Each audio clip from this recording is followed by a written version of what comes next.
Avatar Meher బాబాకి జై. ప్రియతమ Avatar Meher బాబా అన్నారు, మీ ప్రాపంచిక విధులను విశ్వసనీయంగా నెరవేర్చండి, కానీ మీ మనస్సులలో మాత్రం ఇదంతా బాబా ఇచ్చా అని అనుకోండి అన్నారు అవతార్ మెహర్ బాబా. భగవంతుడు అన్ని చోట్ల ఉన్నాడు. ప్రతి వస్తువు ఆయనదే. ఆయన కోసం ఎవరైనా ఏ పనైనా విశ్వసనీయంగా నెరవేరుస్తూ ఉంటే ఇతరుల రూపంలో వారు భగవంతుని సేవ చేస్తున్నట్లే. కానీ ఎవరైనా భగవంతునికి చెందిన పనులను చేయటంలో నిర్లక్ష్యం చేస్తే వాళ్ళు చాలా బాధపడతారు. దీనికి సంబంధించి ఒక సంఘటన మనం తెలుసుకుందాం. పూనాలో బాబా ప్రేమికుల కుటుంబం ఒకటి ఉంది. ఆ కుటుంబంలో తండ్రి, తల్లి, పిల్లలు ఉన్నారు. వారంతా బాబాను చాలా గాఢంగా, హృదయపూర్వకంగా ప్రేమించేవారు. బాబా దర్శన కార్యక్రమాలు ఏర్పాటు చేసినప్పుడు కానీ, లేక బాబా దర్శనం చేసుకునే అవకాశం కలిగినప్పుడు కానీ ఆ కుటుంబ సభ్యులు ఆ అవకాశాన్ని జారవిడుచుకునేవారే కాదు. వారింట్లో ఒక గది బాబా ప్రార్థనా గదిగా ఏర్పాటు చేసుకుని ఆ గదిని బాబా ఫోటోలతో అలంకరించారు వారు. కుటుంబంలో ఎవరైనా బాబాను గురించి ప్రార్థన చెయ్యాలని అనుకున్నా, లేక ఏకాంతంగా ఉండి ధ్యానం చెయ్యాలి అనుకున్నా ఆ గదిలో కూర్చుని ఎటువంటి కార్యభంగం లేకుండా ధ్యానం చేసుకోవచ్చు. అలా ఉండేది వాళ్ళింట్లో ఆ ఏర్పాటు. ఒకసారి ఏం జరిగిందంటే, ఆ కుటుంబంలోని తల్లి బాబా దర్శనం చేసుకోవడానికి ఒంటరిగా వెళ్ళింది. బాబా ప్రేమ యొక్క ప్రభావం ఆమె మీద అమితంగా పడింది. ఇంటికి తిరిగి వచ్చిన తర్వాత ఆమె ఆ ప్రార్థనా గదిలోకి వెళ్ళి తలుపులు మూసుకుని బాబాను గురించి ధ్యానం చేస్తూ తనను తాను విస్మరించింది. కొంతసేపైన తర్వాత పిల్లలు స్కూల్స్ నుండి తిరిగి వచ్చారు. ప్రార్థనా గది తలుపులు లోపల గడియ పెట్టి ఉండడం చూచి, అమ్మా ప్రార్థనకు భంగం కలగజేయకుండా ఉండాలని అనుకున్నారు పిల్లలు. సాయంకాలం అయిన తర్వాత తండ్రి ఇంటికి వచ్చాడు. వాళ్ళమ్మ ఆ రోజు ఉదయం బాబా దర్శనం చేసుకుని వచ్చిందని, వచ్చినప్పటి నుండి ప్రార్థనా గదిలో కూర్చుని బాబాను గురించి ధ్యానం చేస్తున్నదని పిల్లలు తండ్రికి చెప్పారు. బాబాను అంతగా ప్రేమించే భార్య దొరకడం తన అదృష్టం అనుకుని భర్త చాలా సంతోషించాడు. ఆమె ధ్యానానికి భంగం కలిగించడం ఎందుకని ఆయనే ఆ రాత్రి వంట చేసి పిల్లలకు భోజనం పెట్టి తాను చేసి అంతా పడుకున్నారు. తెల్లవారిన తర్వాత తన భార్య ఇంకా ఆ గదిలోనే ఉన్నట్లు గమనించాడు భర్త. సంతోషంతో భర్త పలహారం తయారు చేసి పిల్లలకు పెట్టి తాను తిన్నాడు. ఆయన తన ఉద్యోగానికి వెళ్ళాడు. పిల్లలు స్కూలుకి వెళ్ళారు. వాళ్ళంతా సాయంకాలం ఇంటికి వచ్చేటప్పటికి భార్య ఇంకా ప్రార్థనా గదిలోనే ఉండడం గమనించాడు భర్త. మళ్ళీ ఆ తండ్రి వంట చేసి ఇంట్లో పనులన్నీ చేసిన తర్వాత అందరూ భోజనాలు చేసి పడుకున్నారు. భార్య ధ్యానావస్థలో ఉండటం, ఆమె భర్త ఇంటి పనులు అన్నీ చేస్తూ వంట, వార్పు మొదలైన పనులన్నీ చేయటం, పగలు ఉద్యోగం చేసి వచ్చి సాయంకాలం బట్టలు ఉతకడం, అంట్లు తోవడం, ఇలా చాలా రోజులు గడిచిపోయినాయి. బాబా మీద తన భార్యకున్న ప్రేమను ఆ తండ్రి ఇంకా భరించలేకపోయినాడు. కుటుంబంలో తాను పడే అవస్థ అంతా బాబాకు తెలియపరచాలి అనుకున్నాడు అతను. తనకు తన భార్య ధ్యానం చేయటంలో అభ్యంతరం వల్ల ఆ ఇంట్లో యథార్థంగా చాలా కష్టం అనుభవించవలసి వస్తుందని, అది ఏమీ తన భార్య గురించి ఫిర్యాదు చేయటం కాదని ఆయన బాబాకు ఒక ఉత్తరం రాశాడు. ఇంట్లో ప్రతిరోజు జరుగుతున్న విషయాలన్నీ ఆయన ఆ ఉత్తరంలో రాశాడు. ఆ ఉత్తరం చదివి బాబాకు వినిపించబడింది. వెంటనే ఆ కుటుంబ సభ్యులందరూ వచ్చి తనను కలుసుకోమని, వారంతా సతారాలో ఉన్న తన దగ్గరకు రమ్మని టెలిగ్రామ్ ఇవ్వమని బాబా ఎరిచితో చెప్పారు.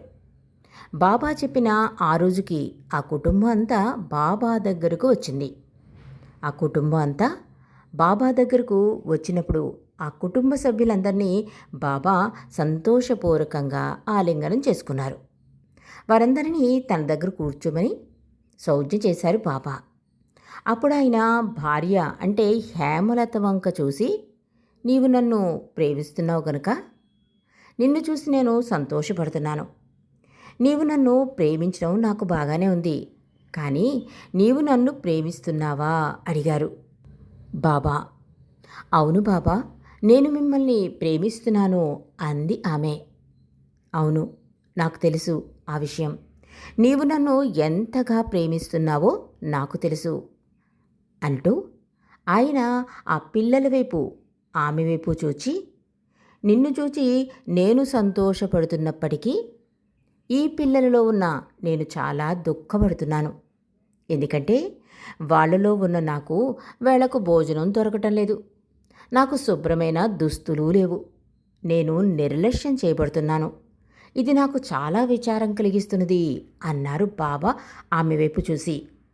తర్వాత ఆమె భర్తను చూపిస్తూ బాబా ఇలా అన్నారు, ఈయనలో ఉన్న నేను చాలా దుఃఖపడుతున్నాను.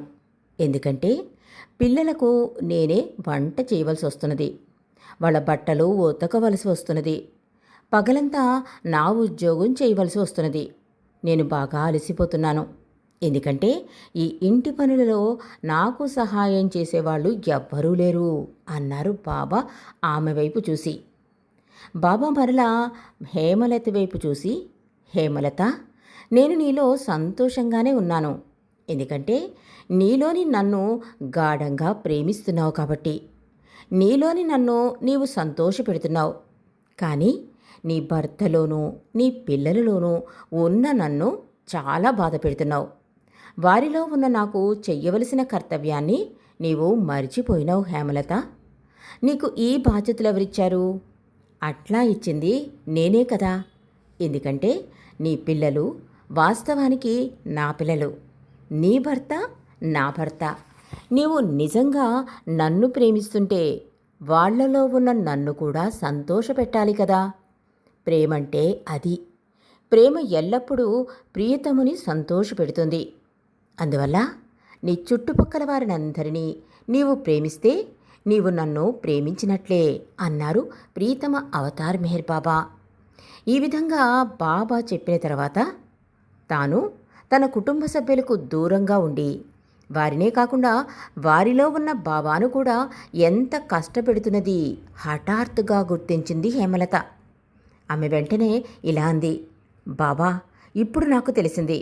ఇక నుంచి నేను నా బాధ్యతలను నా పైన వేసుకుని నిన్ను సంతోషపెట్టడానికి ప్రయత్నిస్తాను బాబా. నా భర్తలోనూ నా పిల్లల్లోనూ ఉన్న నిన్ను సంతోషపెట్టడం మరిచిపోను బాబా అని అంది హేమలత. ఇది విని బాబా చాలా సంతోషించారు. కాబట్టి మనం నెరవేరుస్తున్న ప్రాపంచిక బాధ్యతలు భగవంతుడు మనకు విధించినవి. వాటిని మనం నెరవేరిస్తే బాబాను సంతోషపెట్టిన వాళ్ళం అవుతాం. మనం జీవితంలో చేసే పనులు నిజానికి మనవి కావు. మనం ఇష్టం వచ్చినట్లు చేయడానికి కానీ నిర్లక్ష్యం చేయడానికి కానీ అవి మనవి కావు, అవి భగవంతునివి. మనం బాధ్యతాయుతంగా వాటిని నెరవేరిస్తే ఆయన తోటను బాగు చేసినట్లే.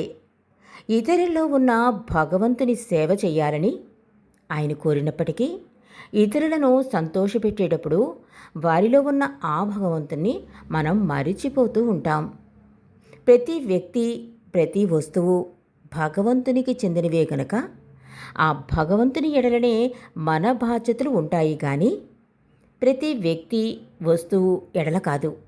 మరి పని కార్యాచరణలో ఉన్న ధ్యానం మనం ఆయన కోసం నిజాయితీతోనూ ప్రేమతోనూ మనస్సును బాబా మీద కేంద్రీకరించి చేయాలి.